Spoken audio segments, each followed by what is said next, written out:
ओम नमः शिवाय। आज हम बात करेंगे कुछ पूर्व जन्मों के बारे में। और ये बहुत सारे मित्रों की जिज्ञासा है, जो साधक मित्र हैं, जो साधना करते हैं शिव कृपा योग के साथ। तो ये बहुत सारे मित्रों की ऐसी जिज्ञासा है कि कुछ हमें पूर्व जन्म की साधनाएं कराई जाएं। वैसे तो देखा जाए तो कोई लाभ नहीं है। एक साधारण सांसारिक व्यक्ति को उसका कोई लाभ नहीं है, लेकिन आध्यात्मिक व्यक्ति को उसके बहुत लाभ हो सकते हैं। तो पहले तो आप ये डिसाइड करिए कि आप अभी आध्यात्म की यात्रा शुरू हुई आपकी या नहीं हुई। और आध्यात्मिक यात्रा से मतलब मेरा मंदिर जाने से नहीं है, बाहर की पूजा पाठ से नहीं है, तीर्थ यात्राओं से नहीं है। आध्यात्मिक यात्रा से मेरा मतलब है अंतर यात्रा। एक बहिर यात्रा होती है और एक अंतर यात्रा होती है। तो बहिर यात्रा जो है वो सब मंदिर जाना, तीर्थों में जाना, गुरु स्थान पे जाना, या कोई बाहर के जो भी कर्म कांड हैं उनको करना, वो बहिर यात्रा में आता है। देखने में लगता है कि हम धार्मिक व्यक्ति हैं, हम पूजा पाठ कर रहे हैं, तो ये धार्मिक यात्रा नहीं है, आध्यात्मिक यात्रा नहीं है। आध्यात्मिक यात्रा का मतलब होता है अंतर यात्रा, अपने भीतर जाना, अपने भीतर लौट जाना, अपने उस स्रोत की तरफ लौटना जहां से हम आए हैं। और इसका ज्ञान जब भी हमें मिलेगा तो बाहर कभी नहीं मिलेगा, अपने भीतर से मिलेगा। अंतर यात्रा पे जब हम चलेंगे तब मिलेगा। अभी एक मित्र का कल फोन आया था। आजकल ये बहुत अच्छा हो रहा है कि ज़्यादातर लोग कह रहे हैं कि हमें आध्यात्मिक यात्रा के बारे में कुछ मार्गदर्शन करिए। कई मित्रों ने कहा मैं स्वयं को जानना चाहता हूँ। एक दो मित्रों ने कहा कि ये ब्रह्म क्या है इसको जानना चाहता हूँ, आत्मा परमात्मा को जानना चाहता हूँ। इससे लगता है कि इनकी आध्यात्मिक प्यास है। तो सबसे पहले तो यही हम क्लियर कर लें कि हम अभी बहिर यात्रा में हैं या अंतर यात्रा में हैं। और यात्रा बाहर से ही शुरू होगी, जहां हम होते हैं, यानी कि जहां हम खड़े हैं वहीं से यात्रा शुरू होगी। ऐसा नहीं कि एकदम से हम अंतर यात्रा की तरफ चले जाएंगे। हाँ, हमारा उद्देश्य क्या है, बहिर यात्रा या अंतर यात्रा, शुरू बाहर से ही होगी।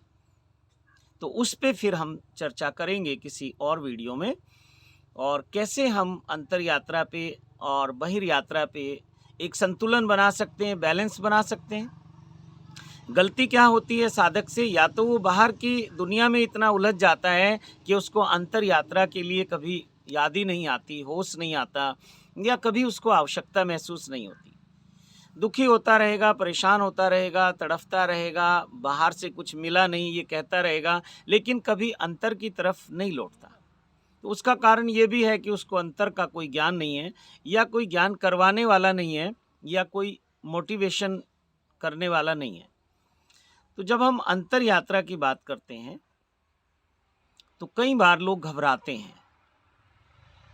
वही गलती फिर उनको हो जाती है कि कहीं हम बहुत ज़्यादा ध्यान और समाधि की गहराइयों में ना डूब जाएं। हमारे घर परिवार का क्या होगा, हमारे व्यापार का क्या होगा, जो भी हमने बाहर एक पसारा अपना फैलाया है उसकी चिंता होती है, और ये स्वाभाविक है, होनी भी चाहिए। तो इसमें संतुलन बनाना सबसे बड़ी कला है। और साधना का मतलब यही है कि साध लेना, संतुलन बना लेना। साधना का अगर सरल शब्दों में मैं उसका अर्थ करूं तो ये होगा कि सम हो जाना, साधना। और उस सम होने में उसका अभ्यास करते चले जाना कि मैं कितनी देर के लिए संतुलन बना पाता हूं। और धीरे धीरे धीरे आप देखेंगे कि आप संतुलन बनाना सीख गए और जीवन आनंद से चलेगा, क्योंकि दोनों ही मार्गों पे हमें चलना है और एक ही साथ चलना है। अब हमेशा ये कहा जाता है कि दो नाव पे एक साथ सवारी नहीं करना, दो मार्ग पे चलने वाला पहुंचता नहीं है। तो इससे मेरा मतलब ये है कि जब हम बाहर की यात्रा करेंगे तो हमें अपनी अंतर यात्रा की याद बनी रहे। जैसे ही हमें मौका मिले, अवसर मिले, हम फिर लौट जाएं अंतर यात्रा की तरफ। और जब हम अंतर यात्रा में जाएंगे तो हमें फिर हम ये भी रखना है कि मेरी कुछ जिम्मेदारियां हैं, मेरे कुछ सांसारिक कर्तव्य हैं, कुछ मेरी रिस्पॉन्सिबिलिटी है, कुछ मेरी अपनी आवश्यकताएं हैं, कुछ मेरे परिवार की आवश्यकताएं हैं, कुछ उस समाज की आवश्यकताएं हैं जिसमें हम रहते हैं। तो फिर ये भी हमें याद रखना है। नहीं तो ये गलती होती है कि जो लोग ध्यान साधना के मार्ग पे जाते हैं वो सब छोड़ देते हैं बाहर का।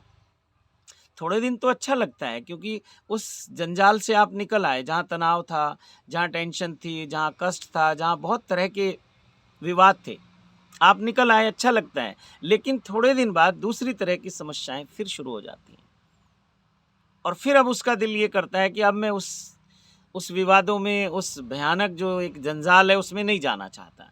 तो दूसरी तरह की समस्याएं उसके साथ आती हैं। जैसे समस्याएं क्या हैं? सबसे पहले तो पैसा ही समस्या बनता है।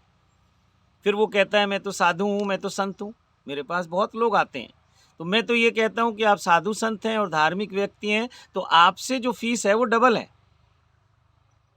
तो उन्हें बहुत गुस्सा आ जाता है, वो चले जाते हैं ज़्यादातर लोग। जाइए, क्योंकि सीखने आप आए नहीं हो, आप समझ चुके हो कि मैं तो साधु संत हूँ। साधु संत का मतलब केवल वस्त्र पहनने से कोई साधु नहीं होता, कोई संत नहीं होता। ये तो हरिद्वार ऋषिकेश में आप जाएंगे और तीर्थों में जाएंगे तो भगवा कपड़े पहन के भिखारी भीख मांग रहे हैं, तो साधु संत नहीं है। हाँ, आपको धोखा जरूर दे रहे हैं, जैसे रावण ने भी सीता जी को धोखा दिया था साधु का रूप बनाकर। आप धोखे में आ जाते हैं, आप सोच रहे हैं हम किसी साधु को दान दक्षिणा दे रहे हैं, नहीं, आप भिखारी को भिक्षा दे रहे हैं। आप अच्छा कर रहे हैं लेकिन वो अच्छा नहीं कर रहा है। कोई बात नहीं। तो हमारी आज चर्चा है कि हमारे जो पिछले जन्म हैं उनके बारे में हम कैसे जानें।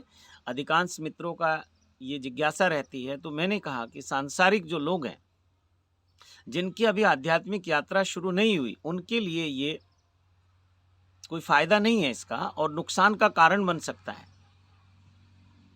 इसके मैं कुछ घटनाएं आपको बताऊंगा, शायद इस वीडियो में वो पूरी ना हो पाए, लेकिन दूसरी वीडियो में मैं इस पे चर्चा करूंगा। और मेरे महादेव की कृपा से, सिद्ध संतों की कृपा से, सिद्ध गुरुओं की कृपा से मुझे वो कला मिली कि हम पिछले जन्मों में जा सकते हैं। मैं भी अपने गया, लगभग मेरे को अच्छे से याद है। कई बार बहुत सारी स्मृतियां बहुत जन्मों की आती हैं, लेकिन अपने 7 जन्मों को मैं बहुत अच्छे से रिकॉग्नाइज करता हूँ। उन 7 जन्मों में कौन कौन लोग मेरे साथ थे, कहाँ कहाँ मैं किस रिलेशन में था, वो सब मैंने देखा। लेकिन फिर मुझे वो व्यर्थ लगा। मेरे मन में एक जिज्ञासा थी कि ऐसा कहते हैं कि भगवान बुद्ध को अपने 5000 जन्मों का ज्ञान था, ऐसे ही भगवान महावीर को अपने हजारों जन्मों का ज्ञान था, ऐसे नानक देव जी अपने पिछले सब जन्मों को जानते थे, ऐसे और कृष्ण भगवान को तो हम पूर्ण अवतार कह रहे हैं, तो वो तो अपने हर जन्म की लीला को जानते थे। तो ऐसे बहुत सारे महापुरुष हैं जो अपने पिछले जन्मों को जानते हैं, अपने प्रारब्ध को जानते हैं, और किस कारण से उनका जन्म हुआ उसको जानते हैं, और जिन लोगों के बीच में जन्म हुआ उनसे हमारा क्या प्रारब्ध है। कोई स्त्री पत्नी बन जाती है, कोई स्त्री बहन बन जाती है, कोई स्त्री बेटी बन जाती है, कोई पुरुष हमारा पिता बन जाता है, कोई पुरुष हमारा दादा बन जाता है, कोई पुरुष हमारा भाई बन जाता है, कोई पुरुष हमारा बेटा बन जाता है, और रिश्ते नाते हैं तमाम। तो इनका हमारे साथ क्या प्रारब्ध है। आखिर इतनी बड़ी दुनिया में लगभग 6 अरब 7 अरब लोग हैं, एग्जैक्ट कैलकुलेशन नहीं है, और उसमें जाना नहीं, बात को समझना। कभी भी कंटेनर को मत पकड़ना। लोग बहुत बहस करते हैं कि आपने गलत संख्या बता दी, यहाँ तो 6 अरब और इतने लाख वो या इतने करोड़ की संख्या है, उसमें नहीं जाना। कंटेंट को पकड़ने की कोशिश करना। तो कंटेंट ये है कि इतनी बड़ी दुनिया है, उसमें इतने सारे पुरुष हैं, इतनी सारी स्त्रियां हैं, ये एक स्त्री ही पत्नी रूप में क्यों मुझे मिली, ये जो दूसरी स्त्री है ये मेरी बहन क्यों बनी, कोई और बन सकती थी। ये जो मेरी बेटी बनी है ये यही क्यों बनी, इसके पीछे कोई और भी हो सकती थी। तो कोई तो ऐसा विज्ञान है, कोई तो ऐसा साइंस है, कोई तो लेखा जोखा है, कोई तो कैलकुलेशन है। ये हमारे प्रारब्ध के अनुसार होता है। तो इस पे भी हमने चर्चा करें तो बहुत अच्छा है किसी दिन, और करेंगे। तो जब मैंने देखा कि कुछ ज़्यादा लाभ नहीं होगा इसका, क्योंकि इस जीवन को ठीक से जान लो जो अभी है। माना इस जीवन में जो लोग भी मेरे साथ हैं, अगर हमने उनसे अपने प्रारब्ध को ठीक से क्लियर कर लिया, जो उनके साथ हमारे अकाउंट्स हैं, जो हमारी एक अकाउंटेबिलिटी है उनके साथ, उसको ठीक से निभा लिया। वो जो उनका पुराना हमारे साथ कोई लेन देन है, कोई प्रेम का है, कोई घृणा का है, कोई पैसे का है, कोई रुपए का है, कोई और तरह तरह के बहुत सारे अकाउंट्स होते हैं, तो उसको हमने क्लियर करना है और नए अकाउंट्स को क्रिएट नहीं करना है। बड़े प्रलोभन देते हैं नए अकाउंट खुलवाने के लिए ये बैंक वाले। तो ये जो संसार है, ये जो प्रकृति है, ये जो जिस प्रकृति में हम हैं, अस्तित्व में हैं, जिस पंच तत्व में हम हैं, जिस काम क्रोध लोभ मोह ईर्ष्या द्वेष में हमारा जीवन है, ये बहुत आकर्षण देते हैं नए अकाउंट खोलने के लिए, नए अकाउंट क्रिएट करने के लिए। नए नए लोग हमारे जीवन में प्रलोभन देने आते हैं। कोई अपने सौंदर्य का प्रलोभन देता है, कोई अपने धन का हमें प्रलोभन देता है, कोई और तरह की बहुत वासनाएं हैं, उनके प्रलोभन में हम फिर नए नए अपने अकाउंट क्रिएट करने लगते हैं प्रारब्ध के, लेन देन के। तो ये फिर कभी हमारा छुटकारा होने वाला नहीं है और आध्यात्मिक विकास में कोई बहुत ज़्यादा उन्नति होने वाली नहीं है। तो पिछले जन्मों की यात्रा पे हम जाएं, उससे पहले हमें यही समझना है कि जो लोग आज हमारे साथ हैं, इस जीवन में हमारे साथ हैं, वो क्यों हैं हमारे साथ, किस जन्म में हमारा उनका क्या लेन देन है जिसे हमें चुकाना पड़ रहा है। और प्रारब्ध अटल होता है और प्रारब्ध कर्म से बनता है और सब कुछ हमारे कर्म में कन्वर्ट हो जाता है, परिवर्तित हो जाता है। हमारी वासना भी कर्म बन जाती है, हमारा लोभ भी कर्म बन जाता है, हमारा मोह भी कर्म बन जाता है, हमारा क्रोध भी कर्म बन जाता है, हमारी ईर्ष्या और द्वेष भी कर्म बन जाता है और हमारा अहंकार भी कर्म बन जाता है। और कर्म का फल हमें मिलता ही मिलता है। कुछ फल हमें अभी मिल जाते हैं, इसी जीवन में मिल जाते हैं, और कुछ फल जन्मों जन्मों तक हमारा पीछा करते हैं। वो फल हमें भोगना होता है और मल्टीप्लाई होता चला जाता है। जैसे मूल के साथ ब्याज की एक गणना होती है, ऐसी ये जो हमारे प्रारब्ध हैं, ये भी फिर हमें भोगने होते हैं। ऐसा समझ लीजिए सरल भाषा में कि ब्याज के साथ चुकाना होता है और फिर मोह में पड़ जाते हैं। माना एक व्यक्ति पिछले जीवन में हमारी उसकी शत्रुता थी, हमारी उसकी दुश्मनी थी, और वो बहुत ही, जिसको कहते हैं कि कट्टर दुश्मन, वो हमें देखना नहीं चाहता था और हम उसको देखना नहीं चाहते थे, और किसी कारण वो हमारे परिवार का हिस्सा बना, प्रारब्ध के कारण। लेकिन अब मोह साथ में जुड़ गया। अब पिछला तो हम भोग ही रहे हैं, बहुत सारे माता पिता इसको भोग रहे हैं, बहुत सारे पति पत्नी इसको भोग रहे हैं, बहुत सारे भाई भाई भोग रहे हैं, भाई बहन भोग रहे हैं। जो बहुत नज़दीक के रिश्ते हैं वो सब आप देख लीजिए, आपके रिश्ते कैसे हैं आपस में। इन रिश्तों पे हम एक दिन चर्चा करेंगे कि हमारे साथ जो लोग हैं वो किस कैटेगरी के लोग हमारे साथ हैं। वो हमारे मित्र थे पीछे या हमारे शत्रु थे, क्योंकि ये विषय बहुत छोटा विषय नहीं है, 10-15 मिनट में ये बात नहीं हो सकती, लेकिन हम इसको करेंगे थोड़ा थोड़ा करके। और आज हम एक भूमिका की तरह इसको ले रहे हैं, यात्रा पिछले जन्मों की। फिर अलग अलग टाइटल से इस पे वीडियो बनाएंगे और कुछ इस पे जितना समझ है, ज्ञान है, अनुभव है, उसके अनुसार हम चर्चा करेंगे। तो बहुत बार यहाँ पे लोग हमारे साथ होते हैं और मोह के कारण हम दुखी हैं, हम परेशान हैं, हमारे रिश्ते बहुत ख़राब हैं। बहुत सारे पिता पुत्र के रिश्ते देखिए आप, बहुत सारे भाई भाई के रिश्ते देखिए आप, बहुत सारे मतलब माँ और बेटे के रिश्ते देखिए, माँ और बेटी के रिश्ते देखिए। तो ये बहुत सारे जो हमारे जीवन में लोग आते हैं, इनके पीछे एक बहुत महत्वपूर्ण रोल चल रहा है। ये सब रोल है, सबका अपना अपना। कोई पुत्र बन के आएगा, कोई पुत्री बन के आएगी, कोई पत्नी बन के आएगी, कोई बहन बन के आएगी। अपने प्रारब्ध के अनुसार फिर वो आपसे उसका लेन देन करेंगे। और मज़े की बात यह है कि दोनों ही मोह में पड़ जाते हैं, भाई बहन के मोह में, बहन भाई के मोह में, पति पत्नी के मोह में, पत्नी पति के मोह में। माना दुखी है, बहुत परेशान है, लेकिन फिर भी मोह के कारण तैयार हो जाते हैं। वो जो संतान आती है वो मोह के कारण है। भाई बहनों के बीच में वो जो माता पिता है वो मोह का कारण है कि हम एक ही माता पिता से जन्म हुआ। अरे ये सब संयोग है। माता पिता को नहीं पता था कि कौन कौन सी आत्माएं मेरे गर्भ में आने वाली हैं।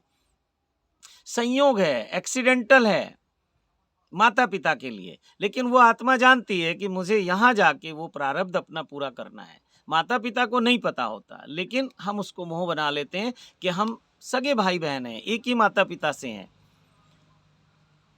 दुश्मनी है, संबंध अच्छे नहीं है, प्रेम नहीं है, लेकिन फिर भी कहीं ना कहीं मोह का बंधन बंध जाता है।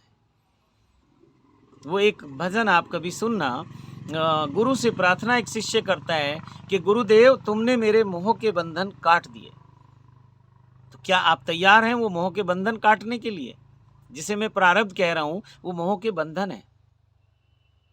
और अगर आप सच में आध्यात्मिक मार्ग पे जाना चाहते हैं तो ये मोह के बंधन आपको छोड़ने होंगे, इनकी रस्सियां काटनी होंगी आपको। और ऐसा नहीं कि दुश्मनी बना के, वो तो कभी कटेगा नहीं, इसको समझिए अच्छे से। ऐसा भी नहीं कि दोस्ती करके वो कट जाएंगे, छूट जाएंगे ना। कबीर साहब को सुनिए कि कबीरा खड़ा बाजार में मांगे सबकी खैर, ना काहू से दोस्ती ना काहू से बैर। ये फीलिंग में आप आना शुरू करें। जहाँ रहते हैं वहीं रह के आप साधना शुरू करें। जहाँ रहते हैं वहीं रह के आप अपने पूर्व जन्मों की यात्रा करें। जहाँ रहते हैं वहीं से आप अंतर यात्रा पे चल सकते हैं। कोई बाहर की यात्रा पे जाने की आवश्यकता नहीं है। और आजकल टेक्नोलॉजी बहुत विकसित है। अभी मैं देखिए आपसे मैं चर्चा कर रहा हूँ अपने यूट्यूब के माध्यम से, और आप वहाँ सुन रहे हैं, देख रहे हैं इसको।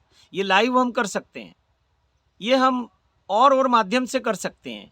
हम फेस टू फेस आपस में बात कर सकते हैं। इतने सारे माध्यम हैं अब, जैसे व्हाट्सएप के थ्रू, हम फेसबुक के थ्रू, गूगल मीट के थ्रू, और बहुत सारे ऐसे ऐप्स आ गई, टेक्नोलॉजी आ गई कि आप कितनी भी दूर बैठे हैं और मैं कहीं भी हूँ तो हम आपस में बात कर सकते हैं फेस टू फेस।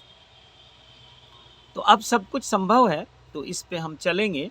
और आज की चर्चा को मैं यहीं संक्षेप में समाप्त कर रहा हूँ, लेकिन इस पे हम समय समय पे आगे बात करते रहेंगे। लेकिन आपकी जिज्ञासा होनी चाहिए। आप करो मेरे सेंटर पे फ़ोन कि हम पिछले जन्मों की यात्रा करना चाहते हैं, तो उसकी कुछ तैयारी करनी होगी। आप देखते हैं कि छोटी मोटी कहीं यात्रा पे जाना हो तो आप तैयारी करते हैं। सबसे पहले तो आप टिकट लेते हैं, जो कि फ्री में नहीं मिलता। फिर आप अपने वस्त्रों की इंतज़ाम करते हैं कि मुझको इतने दिन वहाँ रहना है तो इतने वस्त्र मुझे चाहिए। फिर आप और खाने पीने भोजन की व्यवस्था करते हैं। और अगर आपको ये लगता है कि भोजन मुझे बाहर करना है तो आप पैसे की व्यवस्था करते हैं। यानी कि सब चीज़ों के बारे में आप चिंतन करते हैं कि ये 5 दिन की 7 दिन की यात्रा में मेरी क्या क्या आवश्यकताएं हैं। और ये यात्रा है पिछले जन्मों की, तो इसकी भी आपको तैयारी करनी है।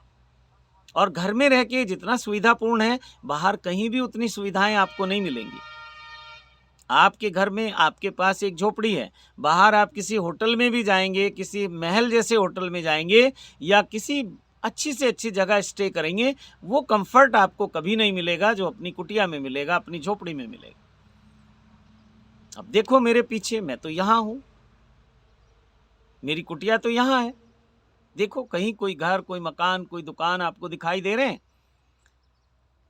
तो ऐसी सुविधाओं में रहना है तो बहुत कष्टपूर्ण होगा आपके शरीर को। मेरे को नहीं होता, क्योंकि मैं तो सम हूँ। मैं अच्छे से अच्छी लग्जेरियस होटल में भी रह लेता हूँ, किसी के घर में भी रह लेता हूँ, कहीं जहाँ भी मिले, और झोपड़ी में रह लेता हूँ जहाँ कोई सुख सुविधाएं नहीं है। सुख सुविधाएं मतलब जो हमारी आवश्यकताएं होती हैं वो सब कुछ नहीं है, तो मैं वहाँ भी रह लेता हूँ और आविष्कार हो जाता है। तो इस यात्रा पे चलने से पहले अपनी तैयारी करिए और शिव कृपा योग के सेंटर पे आप कॉल करके कहिए कि हम इस यात्रा पे चलना चाहते हैं, पिछले जन्मों को जानने में हमारा इंटरेस्ट है और हम इस साधना को करना चाहते हैं। तो फिर हम इस साधना की चर्चाएं करेंगे। और बहुत सारे लोग आजकल सोच रहे हैं कि यूट्यूब से ही सब हो जाएगा, तो एक वीडियो वो किसी की देखते हैं, दूसरी किसी की देखते हैं, तीसरी किसी की देखते हैं। तो अब ये गूगल गुरु है, ये मल्टी डायमेंशन है, तो आप भटक जाएंगे। क्योंकि कोई कहता है कि आपको पूर्व दिशा से यात्रा करनी है, कोई कहता है पश्चिम से करनी है, कोई कहता है उत्तर से करनी है, कोई कहता है दक्षिण से करनी है। तो किसी एक व्यक्ति को चुन लो। ये हमारे लिए एक अपॉर्चुनिटी है, ये टेक्नोलॉजी हमारे लिए एक वरदान है, ये साइंस हमारे लिए एक आशीर्वाद है हमें। लेकिन ये अभिशाप ना बन जाए, ये श्राप ना बन जाए, ये हमारे भटकने का कारण ना बन जाए। ये आपको चिंतन करना है कि किसके साथ मुझे अपनी आध्यात्मिक यात्रा पे या सांसारिक यात्रा पे निकलना है। तो इसी के साथ मैं वाणी को विराम देता हूँ और आप सबका सत्यम शिवम सुंदरम के मार्ग पे चलने के लिए आह्वान करता हूँ।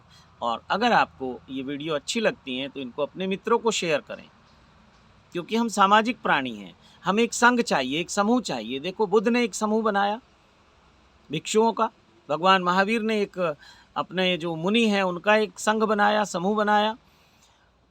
हर सद्गुरु, हर गुरु यानी कि एक साधारण से साधारण व्यक्ति भी समूह में, समाज में, परिवार में रहता है, क्योंकि हमारा जो होना है वो समूह में होना है, सामाजिक होना है।